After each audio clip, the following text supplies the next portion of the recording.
Hi, my name is Amanda, as she said, and I specialize in helping science teachers engage middle school students through vocabulary games. And I have 10 years of experience that I'm excited to share with you tonight. Actually, at the end of this year, it will be a full 11. And we're going to go ahead and get started on how to be able to have distance learning go off without a hitch and really some easy, actionable strategies that you can use in your classroom as soon as tomorrow.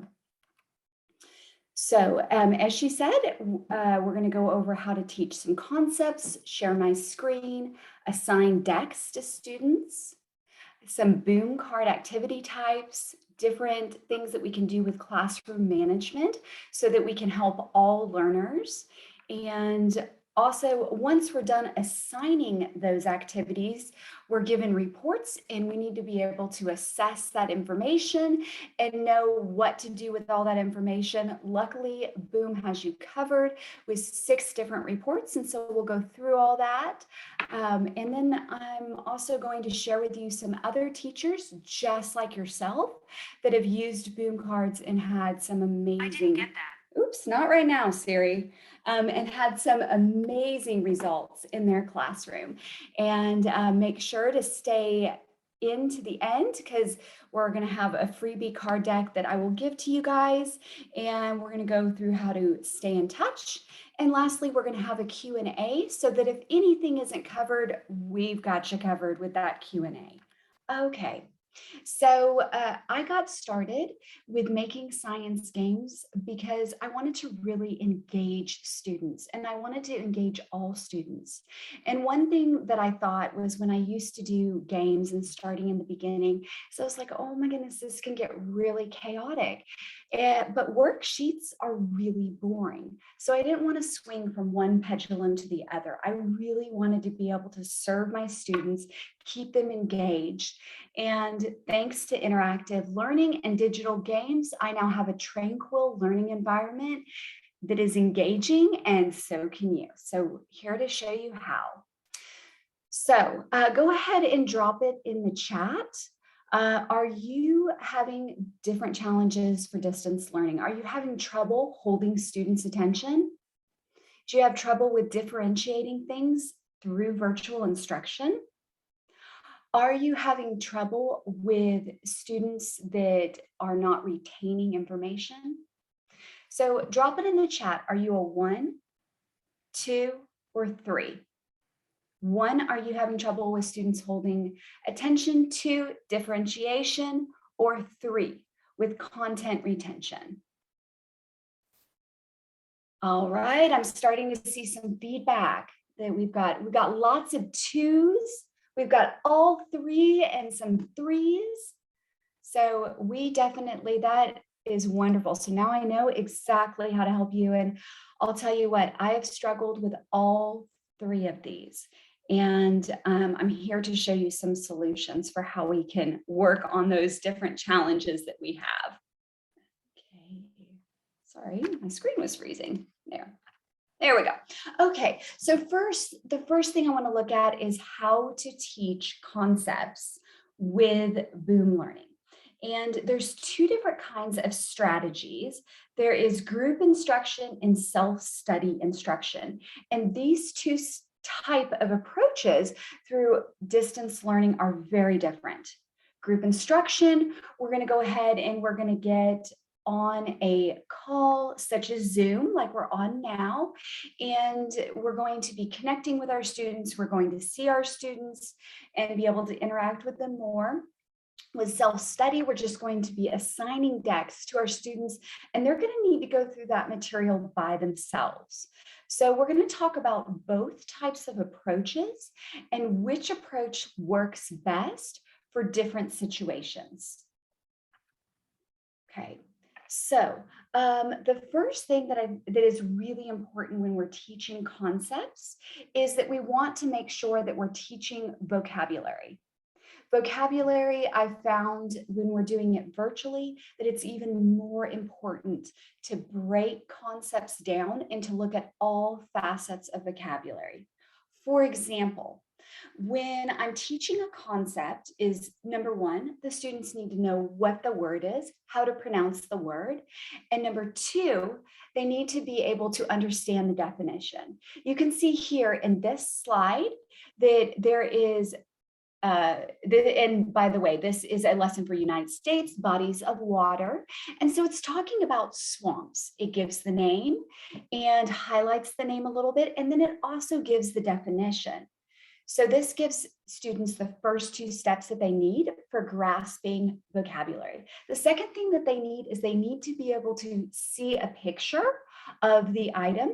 And you'll find with lessons on Boom Learning that there's lots of amazing clip artists that have helped these authors be able to make wonderful resources where students can really tell exactly what you're pointing at when you're describing a vocabulary word. The next thing that I like to do with my students is I like to be able to give them examples and non-examples. So examples reinforce what it is and non-examples reinforce what it definitely isn't. So here we can see in this same example of swamps, it's showing that there's a lot of swamps, and then it goes one step further and it shows a map, and then it's pointing to an area right by New Orleans and showing that that is an area that does have swamps. So students know a specific example so that they can relate to that. Okay, so the last thing is that I want to look at is to look at the group instruction versus the self-study instruction. So we're going to go ahead and take a look at that. And here we've got interactive questions. With interactive questions, if it is group instruction, we want to make sure that when we're showing slides like this, that we're showing the slide, we're pausing for a couple of seconds to allow the students to be able to respond.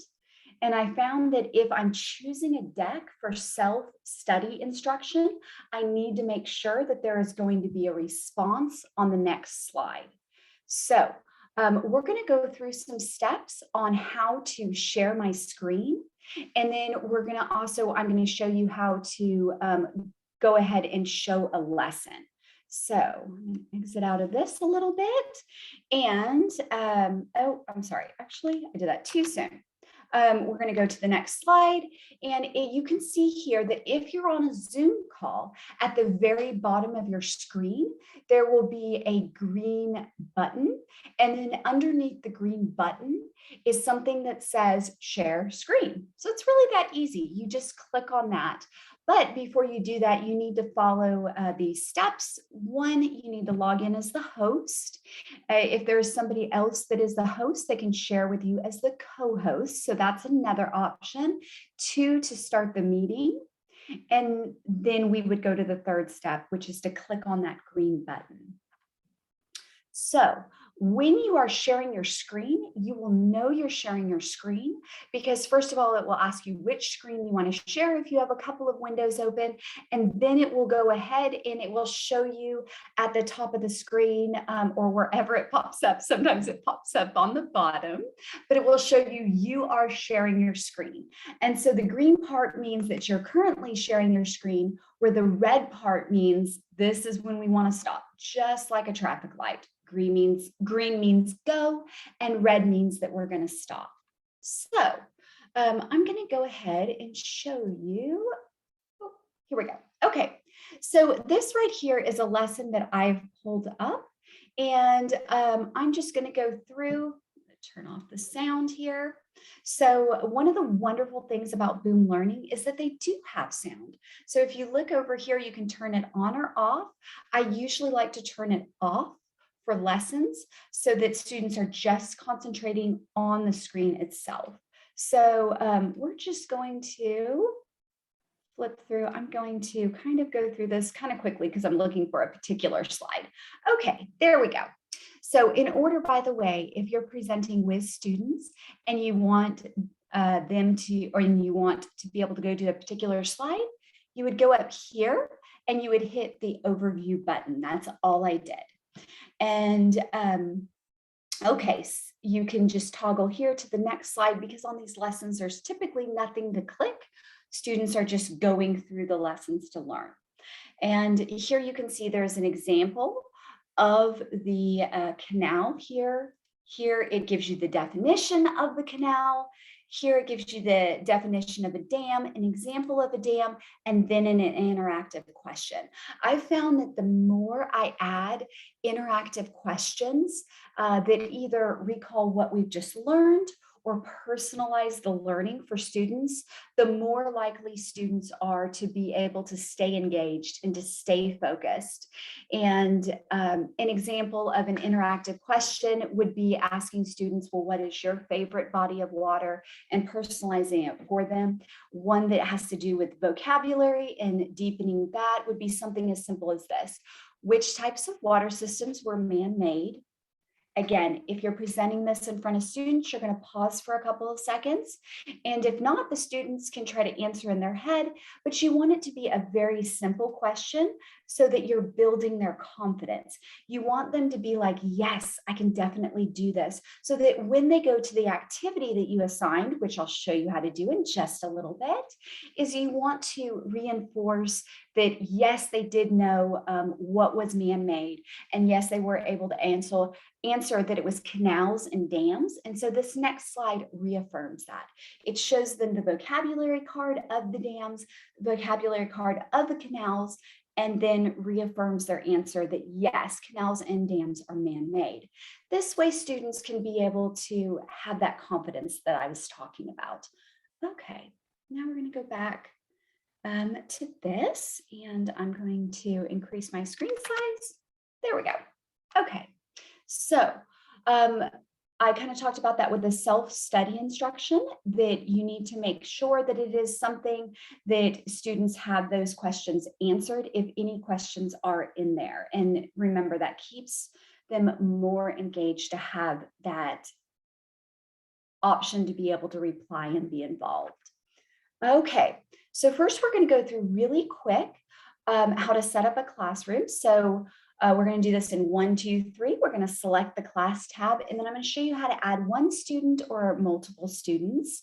And typically in this time of the year, in March, you've already had students that are set up in Boom Learning. However, as the year has progressed, a lot of us have students that all of a sudden have gone virtual. And so we need to just be able to add a student to our roster. So I'm just going to show you really quickly how to do that in just a few steps. And oh, looks like I'm signed out. There we go. Sign back in. Okay, simple as that. So at the top of my screen, I'm going to click where it says classes. And then if I wanted to create a new class, I can click right here. And then it will allow me to add one student by clicking this button. And I can just add a student and a password. Or I could add a bunch of students at once and just really put a list of students and just keep typing and give them all the same password. So it could be just as simple as that. If I do that, then it's going to, if I add a bunch of students at once, and yes, I added William twice, but then it is going to ask the students when they log in to change their password. That way the students can have their own passwords. Also, don't worry if they change it to something they forget, there is this button here to reset the passwords. Okay, now we're going to go back. Okay, so if you wanted to import your whole roster of students, you can do that very easily. As you saw where I had put the new classroom, I could have just as easily clicked the button for Google, Microsoft Office, or Clever, and just imported all the students there. But like I said, most of us at this time of year will just be adding one student in, so I just wanted to go over that quickly. Next, we're going to go over how to find resources and what resources are best. So as I was saying, there's two different kinds of lessons that we can give. So the first kind is going to be for short-term distance learning. This is, let's say you have a snow day and all of a sudden the kids are going to be virtual. Well, what I like to do at that point is take a lesson that maybe we've gone over in October and we've had a lesson, we've had an activity, and then I want to do something with the students where they are given a self-study quick review lesson that I assign them, and then I also would assign them a review activity. However, if a student is doing a routine distance learning, meaning that they're going to do distance learning for an extended period of time, I'm going to need to teach them new information. And so in that instance, I really need to make sure that I have interactive lessons and that I have interactive assignments. So I'm going to show you just some examples on how to find some resources here. So I just need to go to the top of my screen and I can go to this library button up at the top. And here you can see these are ones that I've actually published, but I'm just going to show you how to actually find some. So we could go to store. And here you can go to this, you can click this right here, find free. This is a great way to get started. And you could go in and you could say what the grade level is. And you can see right here that there's 0 points. When there's 0 points, that reaffirms the fact that they are free. Also, if you have authors that you just love, you can click there to see what your latest authors are up to and see all of their wonderful experiences. I'm going to show you a resource from an author that I just love, and it's the Classroom Community Co-Pilot. Allie does beautiful resources, and here you can see her price, which is 350 points.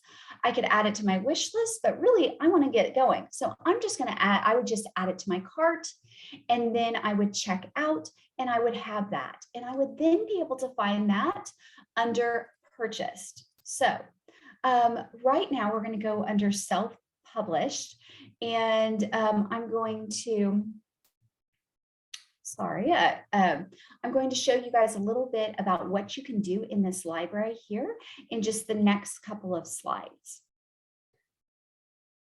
Okay. Let's go back over here, all this back and forth. Okay, so next we're going to go through how to assign resources to students. And this is really quite easy. As you can see, we're just going to do this in 1, 2, 3, 4 steps. So pretty easy. Select the classroom. Then we're going to choose the class, select the assignment, and choose the assignments to assign to those students. So let's do that now. So I'm going to go to the class. And I'm going to go to this pretend class that I have made just for you guys today.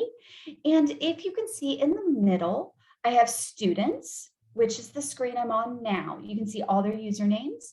And here I'm going to click in the middle. I'm going to click assignments. So here you can see they've been assigned one assignment on animal cell parts and another assignment on Canadian provinces and capitals.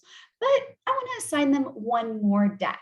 So what I would do is I'm going to click assign more decks, and I can go down here and I could assign them any of those. We could assign them that lesson that I was talking about, and I would just click on it and go back up here. I can see that it went through because it now says 3 assignments, not 2. And then I can click on that and see that it is assigned to the students. So it's as easy as that. Another thing that I love to do in the middle of lessons is to have students access things from their device through Fastplay. Now, if you are doing a lesson and the kids are on Zoom with you, they're probably going to be using a computer, a desktop computer. However, in most households, a lot of students will have second devices, even if it's just something as simple as a parent's tablet, and they're able to go ahead and have another device with them. If that is the situation with your classroom, or if your district is able to give students iPads to take home or other tablets, then you can use this as well. So I want to show you about Fastplay because it's a really neat thing where students can follow along with the lesson with you, or they can even do a review with you. So you want to go to the library, choose the card deck you want, select the blue action box, click the Fast Pen option and go to it's going to give you a little website address to go to, and you just go to that. So this is great if you are in Canvas or you're working with Seesaw or you're sending emails and you want the students to be able to have this link in advance. You could just paste it in there, the little website, and they could click on the link and go right to the Fastplay so that when they logged into the Zoom meeting, they were ready.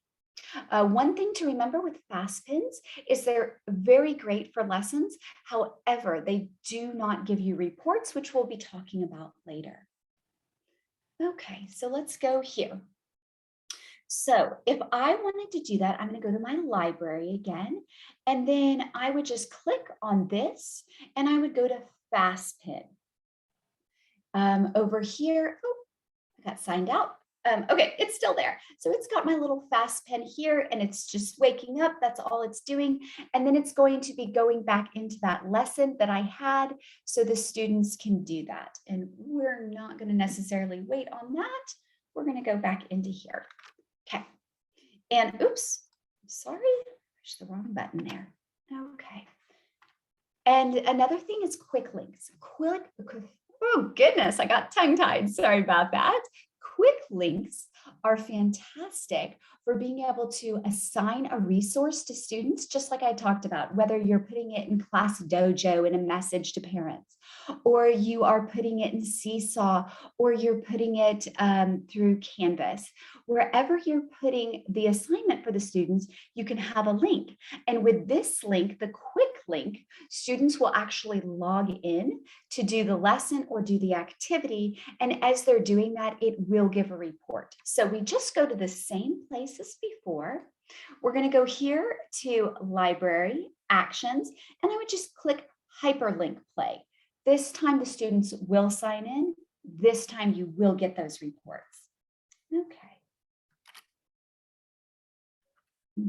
Okay, so now we're going to go into some of the benefits of games. And I love games. They are the heart and soul of my company, and Boom Learning makes that so possible through their wonderful interactive resources that they have. And I'm just going to show you about how much these can truly benefit your students and make virtual learning come alive and be so engaging for them. It's going to give them, first of all, the ability to focus, and it is going to give longer retention, heightened understanding, and it's fun and engaging. So I'm going to break down how it does all four of these areas for your virtual learners. First, it gives them the ability to focus. So as you know, with Boom Learning, they have lots of different things that invoke the senses. So they have sound that goes on where students can be able to hear and get immediate feedback if they did things correctly or incorrectly. For example, if you look at this slide right here, the students that get things correct, it will, if they were to circle that, hit this, then it would light up and say ding, and then show a correct box. So it gives them that instant feedback. However, if you have a student that usually is like, oh no, this is too hard and wants to quit, this can help with it so much, because the students, if they click something that is incorrect, for example, in this instance, the student clicked magma, which was incorrect, it'll just gently say, whoops, let them know that that's not right, but then it also narrows down the answers. So those students that get frustrated easily are left with less choices. So even if they make 2 choices incorrect, then they only have 1 choice to go, so that before they leave that card, they will know how to be successful. Isn't that great? And I found some different studies that was done by Microsoft Corporation, and I wanted to share them with you because I thought they were just delightful and so pertinent to this information. 71% of K through 12 educators say technology has helped them improve their instruction and expanded their teaching capacity. This is allowing us to go further than we've ever been able to go before with virtual learning. Increased retention. We're able to assign decks again to students. so that they can cycle back through that information, so that they can keep relearning, almost like a center where the students just get that information and it goes deeper and deeper into their knowledge base. Here it says in the same survey, or sorry, in the same study, it said 8 in 10 educators told us that the past year has shown that learning is not bound by specific time and place. And so no longer is it necessary for us to really have to, have kids with us present to be able to do centers. We can do these centers virtually. And for the deeper learning, this says 82% said technology has accelerated the pace of innovation in teaching and learning. Just take a look at this particular activity. Boom Learning has made it possible that students can do things that they weren't able to do before. It used to be, if a student was to label a diagram, well, they'd have to cut out all the different responses and glue them onto the paper, but not so with Boom Learning. With Boom Learning, they can just drag and drop. And so labeling this diagram can really be that easy. They can just use their mouse, or if they're using a tablet, their finger.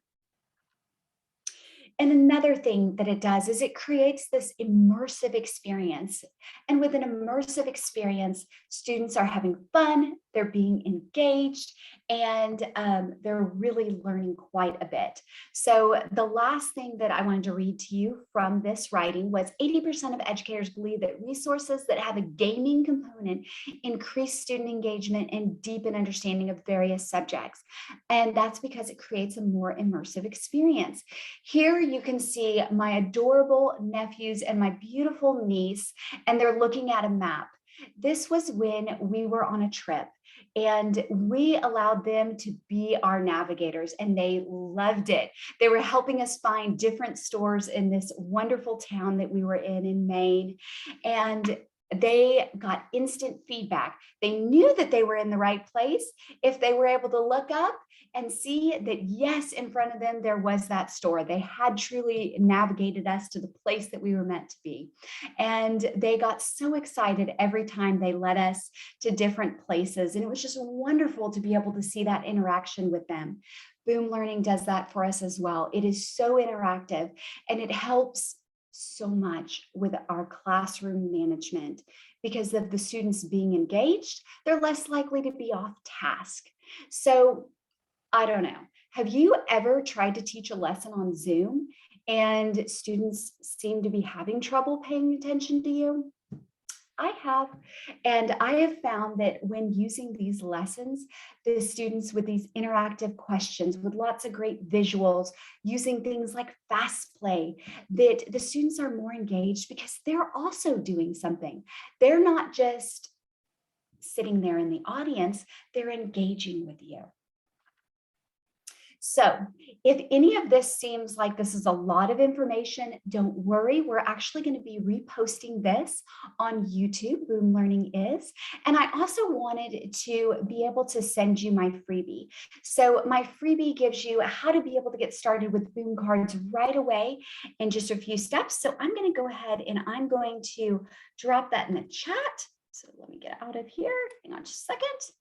Clicking on all these buttons. Okay, and then we'll go back to this. And I'm going to go ahead and drop this in the chat. And if you want to click on this link, or actually, I'd probably just highlight it and save it for later so you don't miss anything, is you will be able to have that to get things like it shows you little tips on student access. Oops, so I got to click back on my screen. There we go. And it will also tell you about Boom card reports and how to differentiate learning. So again, if this seems like a lot of information, I encourage you to go back and watch this again through YouTube or to grab my freebie. So education is learning what you didn't even know you didn't know. And that is by Daniel Bornstein. And that is what we're doing. We're learning actionable strategies so that we can be there for our students, so that we can serve our students better. So how do we differentiate? Let's get into it. This is one of the biggest things for classroom management, is being able to differentiate activities to accommodate all my students' needs. And to the best of our ability, we can definitely do that. So some ways to do that I'm going to go over is, oh, sorry, I got tongue-tied again. Some ways that I'm going to go over to do that is I'm going to go over how to do that with the things that are very simple. So most classrooms have math manipulatives. And if you have students that are going to be virtual for a long period of time, a lot of districts will allow you to lend out the math manipulatives to those students so that they can use that from home. I have been fortunate enough to teach second grade, third grade, and this year I get to teach sixth grade, which is middle school learners for most places. And I'm going to show you a strategy that I used when I had my second grade students.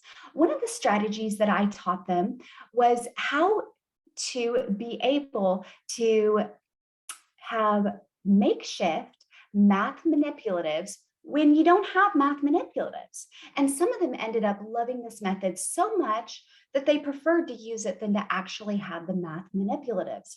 And what that is all they need is pen and paper, or pencil and paper if you prefer. And what they can do is, I'm going to take double-digit addition. So what my students could do is, if they're adding the double digits, is I would show them that when they're adding by tens, they can just draw little tally marks. And when they're adding the ones, they can just draw little dots. And we saved the squares to be the 100 squares. Of course, though, this is double-digit addition, and sometimes it gets into the hundreds, but usually it doesn't. So when they're adding numbers, they would go ahead and they would just draw. So for example, if I was to do the number 21, the students would draw 2 tally sticks and then 1 dot. And then if we were to add the number 34 to it, they would then below that draw 3 tally sticks and then draw 4 dots. Then they would go ahead and add those numbers together to get their final number.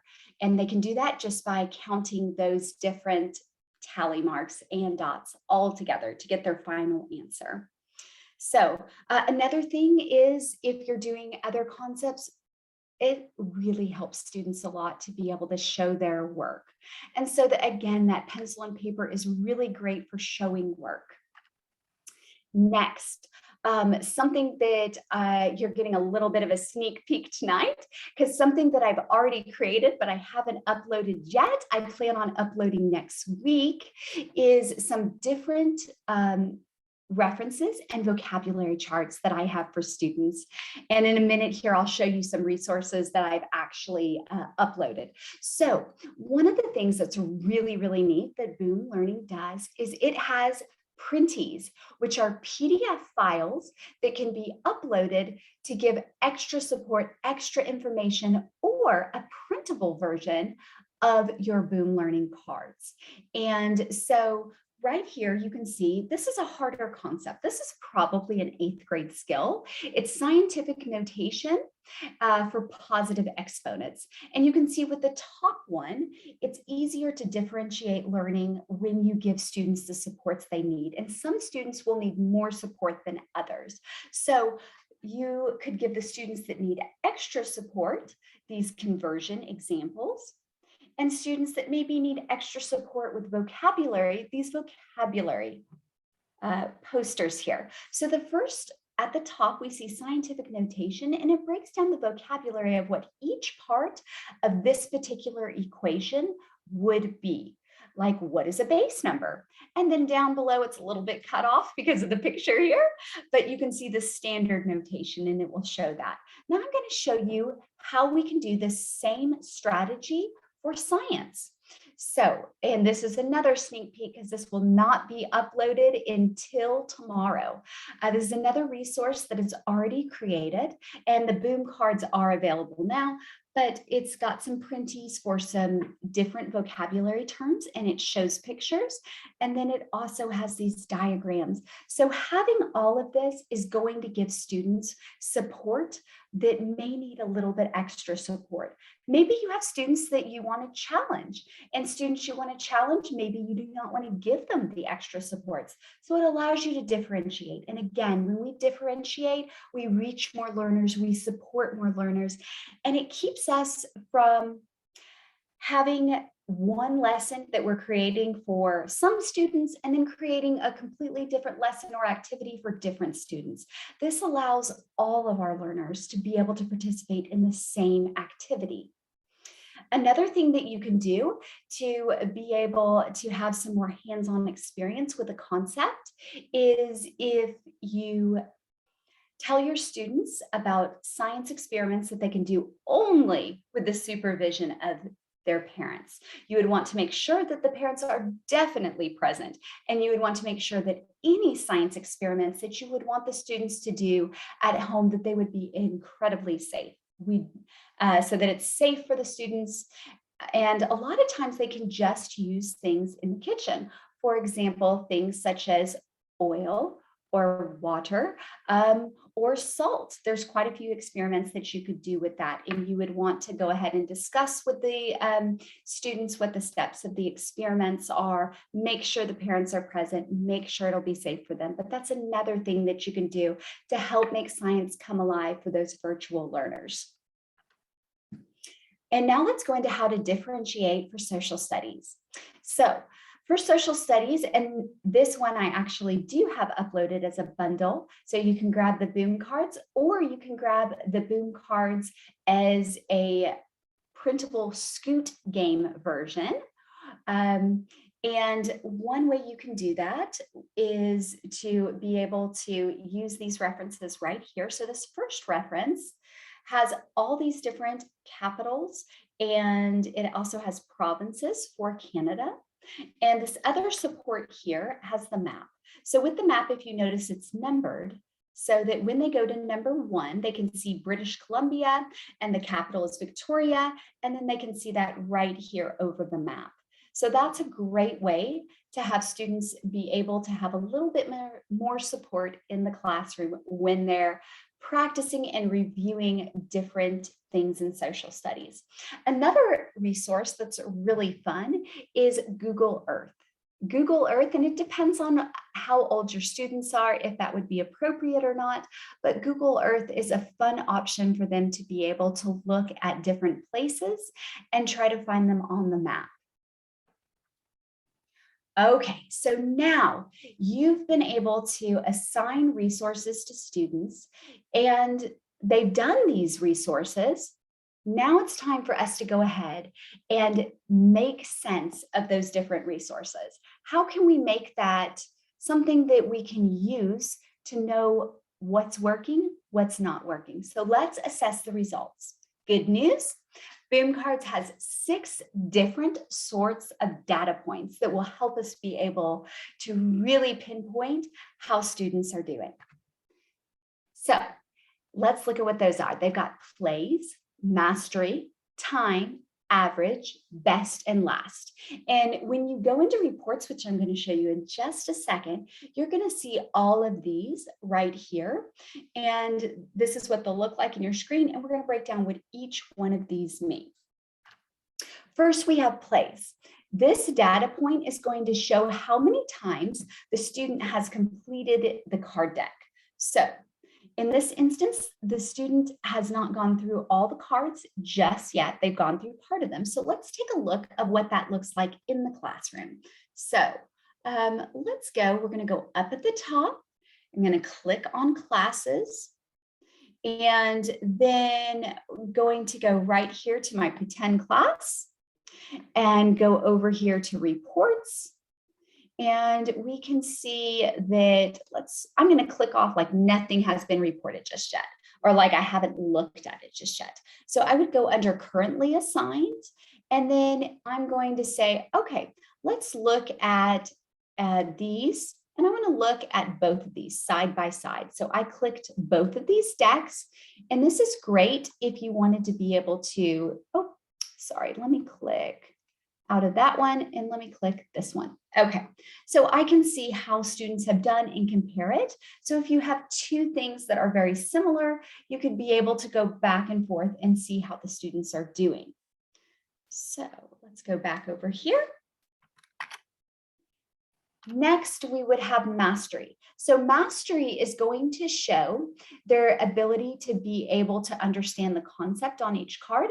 So here I can see that the student, they haven't gone through the deck, so it's incomplete. So it's not surprising that they haven't mastered all the concepts. They've mastered a little bit over half, but not all of them. And here I can see time.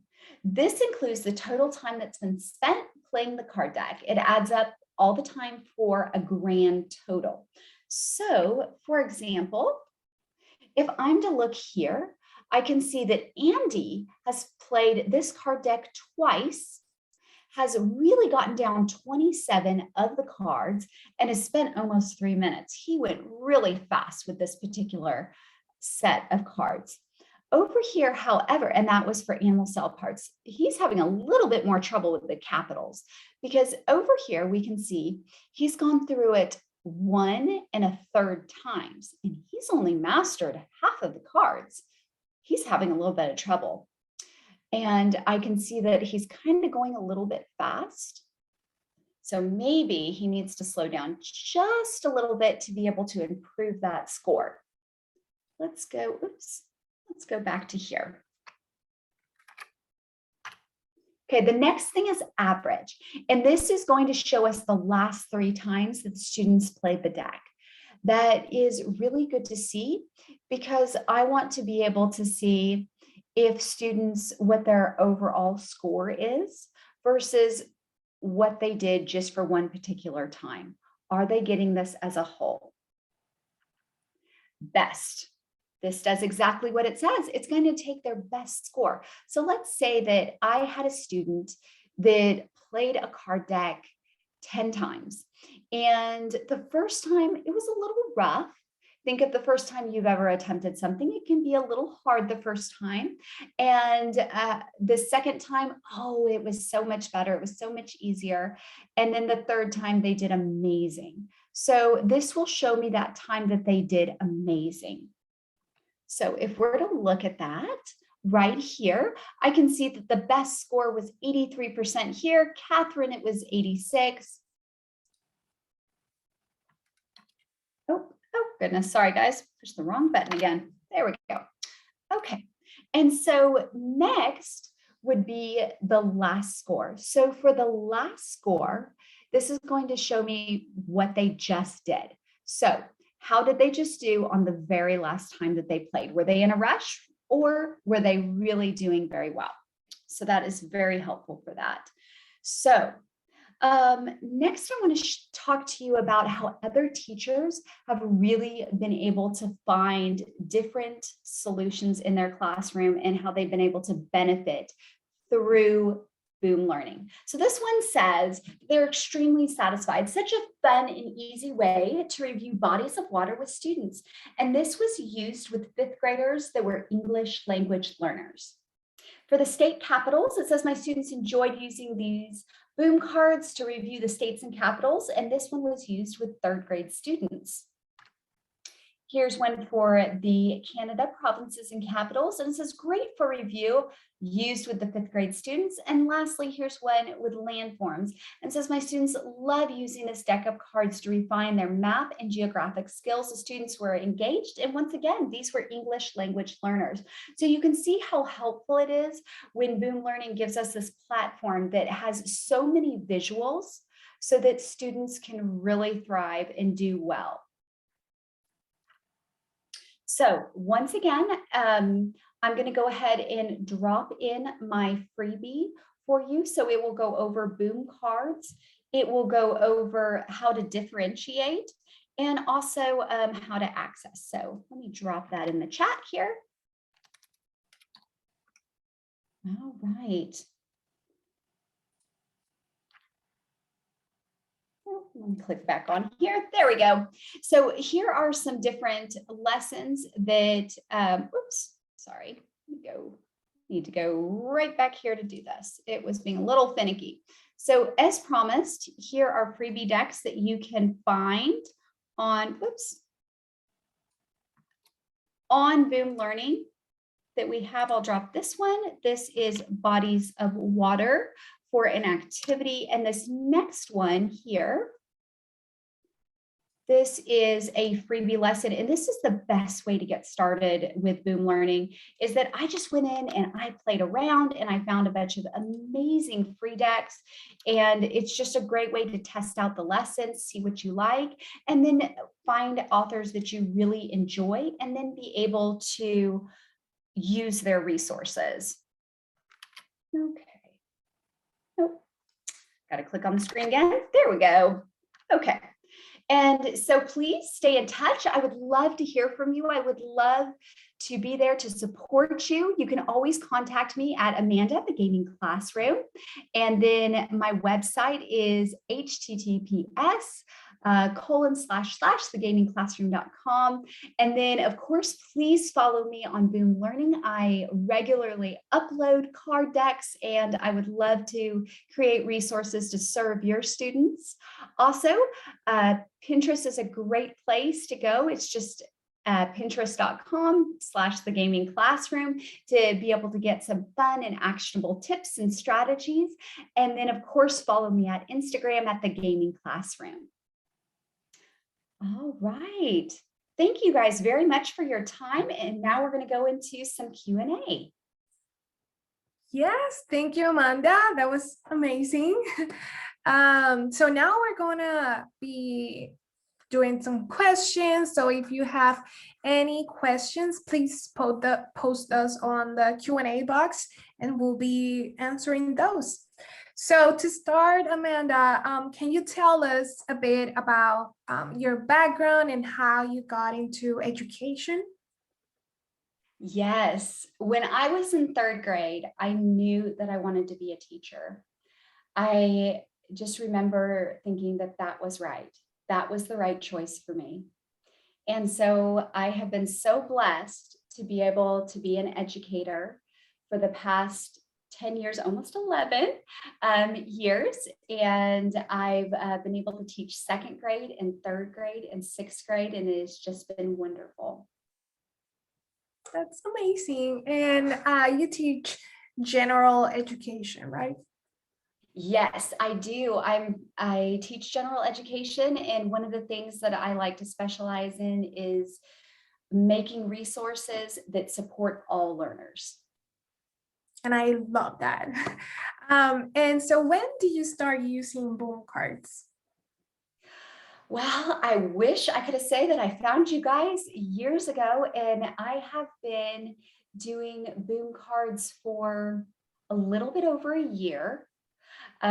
Using your Boom cards, and I have just fallen in love with them. They are so helpful. You have so many amazing authors, and they have just really, really helped quite a bit in the classroom. That's amazing. And have you used Boom cards in person as well as for remote learning? If so, are there any differences in how you handle the activities? Yes, Johnny, I have. I've used Boom cards. I've started using them in person.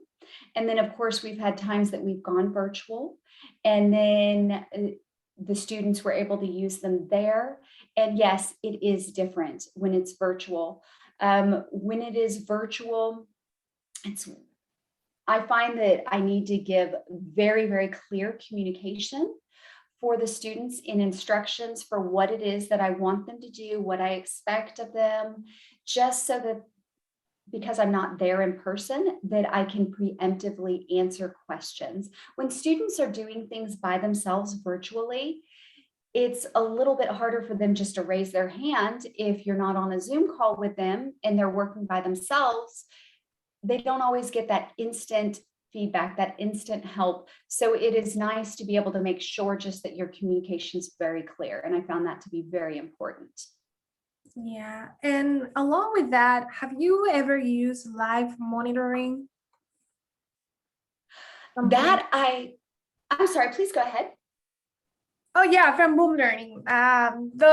You can use live monitoring if you have the premium membership. So for those of you who are just like have the question like, what is that? What is the live button?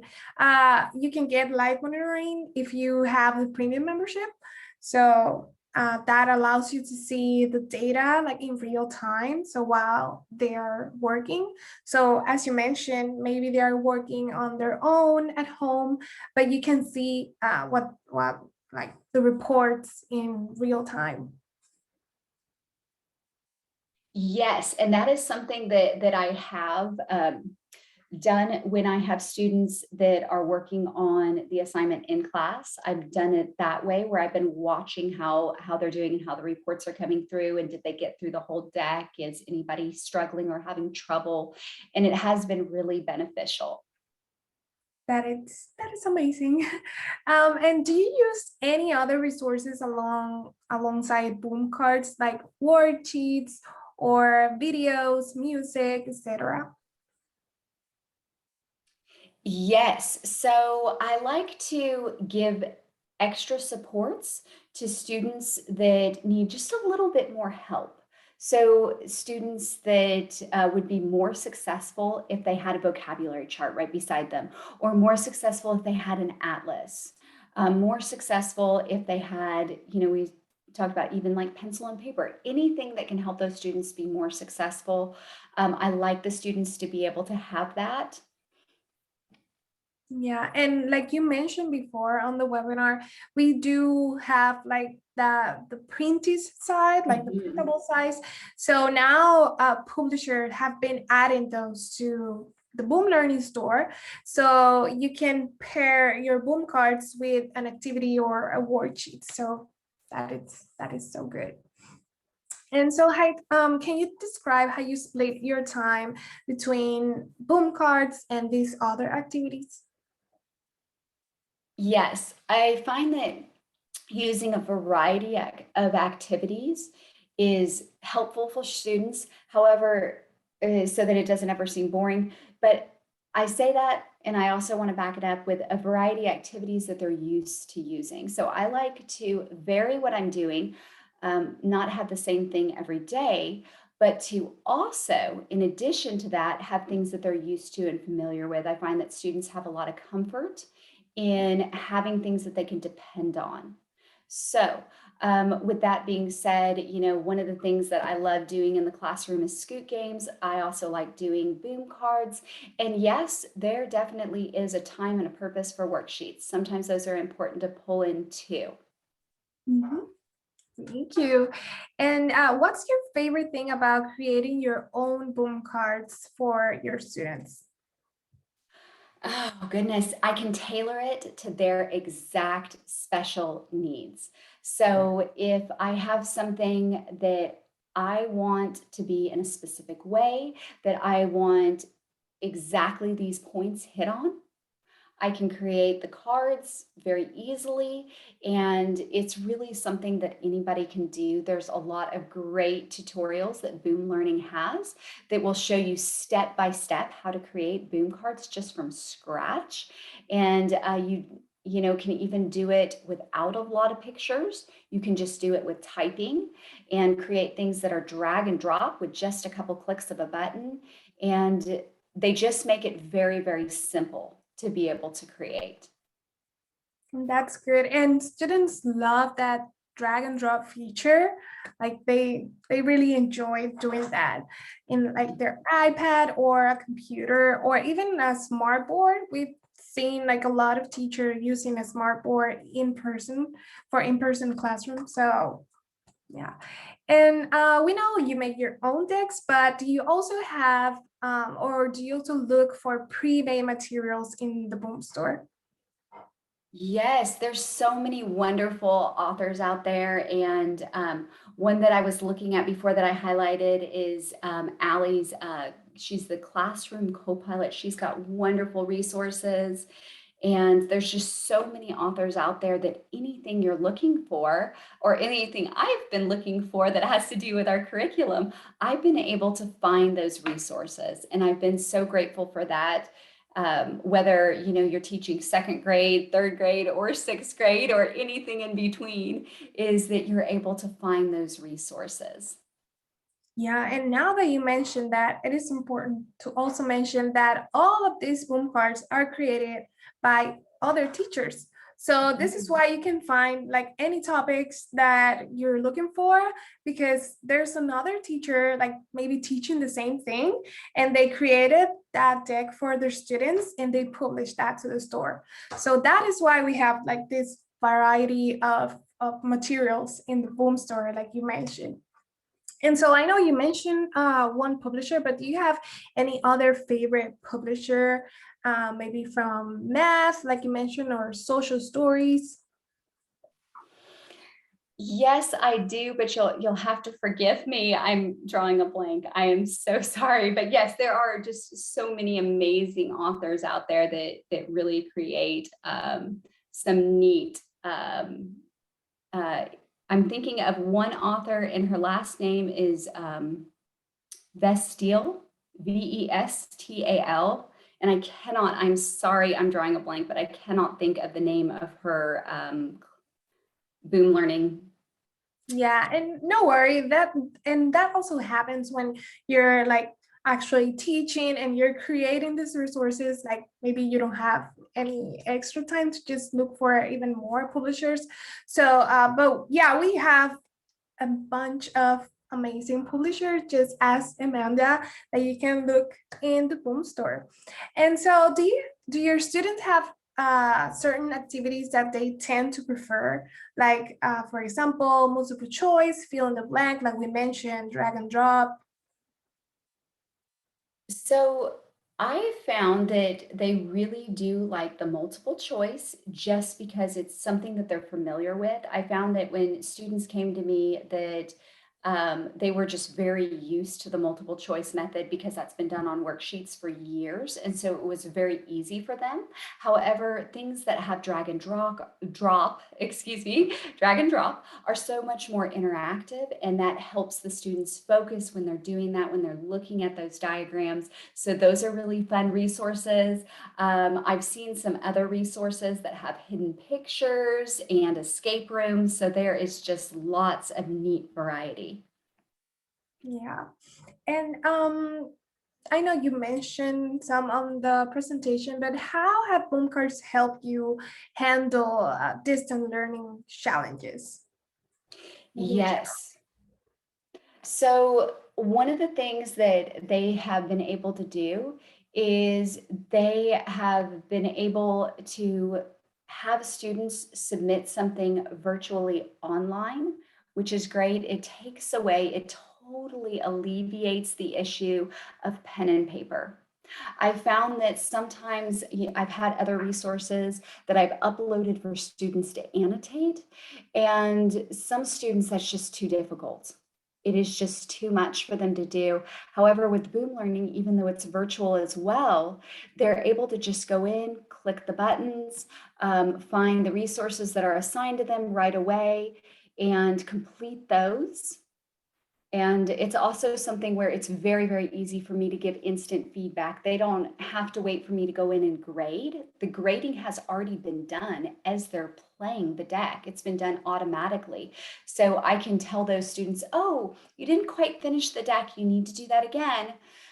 Or if a student is, going a little bit too fast, and remember, we can see that in the time, then encouraging that student to do the deck one more time, but just slow down just a little bit. Yeah, and so I'm going to be going to the Q&A box because we have a couple of questions. So we have one that says, would you recommend boom cards for autistic students or students with autism or other special learning disabilities? Absolutely, 100% I would, because it creates a multimodal learning experience. And what I mean by that is students are using so many other senses. They're using their hearing, they're using their sight, and they're also doing a lot of movement with whether it's just with the mouse to click with multiple choice or whether they're dragging and dropping for diagrams, things of that nature. they are able to really have a more immersive experience. And a more immersive experience is going to help students that are on the spectrum. Students with Yeah. autism, yes. Mhm. And yeah, and I used to teach students from the special education program, and they love boom cards because they are like, if you made them like pretty easy at first, so they know how to handle the boom cards, they'll be like, they'll feel like this power that I know how to do this. And then you can have any type of activities and they'll do it because they love it. And they, like you mentioned, they receive that instant feedback. So yeah, we can confirm. And so we have Jeanette, and she's asking, if you link boom cards into Seesaw, I don't know if you use Seesaw, would you be able to get a report? Great question. Thank you for asking. So one of the things with Seesaw, and I used to use that a lot with my second graders, they really enjoyed that a lot, is it depends. It depends on if you're doing one of the share links where they have to log in, then it's definitely going to generate a report. However, if you do a Fastplay, then they're not going to get a report. But the Fastplay is really kind of a fun thing that you can do if you're going to be doing maybe in a small group. That's, a great thing for that. Maybe you're doing a Zoom call and you have just 5 learners and you want them all to do a fast play with you. If fast plays can even be done, Johnny mentioned the smart board. It can be done and presented on the smart board. So it could even be done with whole group instruction as well. Yeah, perfect. And like you mentioned that if you link the Hyperplay link, if they have an account, a student account on Boom Cards, you'll be able to recollect that data from Seesaw because they'll need to log in into Boom Cards. So that's the Hyperplay link. And like Amanda mentioned, the Fastpin link is the one that anyone can use, and but it will not like recollect that data. So perfect. And so what reactions do you get from students when you use boom cards during distance learning? I get good reactions. It seems to be something that the students enjoy. We do boom cards on a regular basis, so they're familiar with the boom cards. And it's no surprise if we do things virtually with the boom cards. It's just something that they're familiar with and really comfortable with. Yeah. And let me see. Oh, this question, how do you send out notification of assignments to students? And that also goes along with that Seesaw question. So Yes, so there's lots of amazing platforms, and you just have to pick the one that works best for you, unless your district has a specific requirement. And then, of course, we want to follow our district's requirement. I found that Class Dojo, Seesaw, and Canvas are all really wonderful platforms for being able to share that out with students. And some people also use email. It's just whatever you think is best and what works best for you. To me, that's the best way to go, is what works best for you.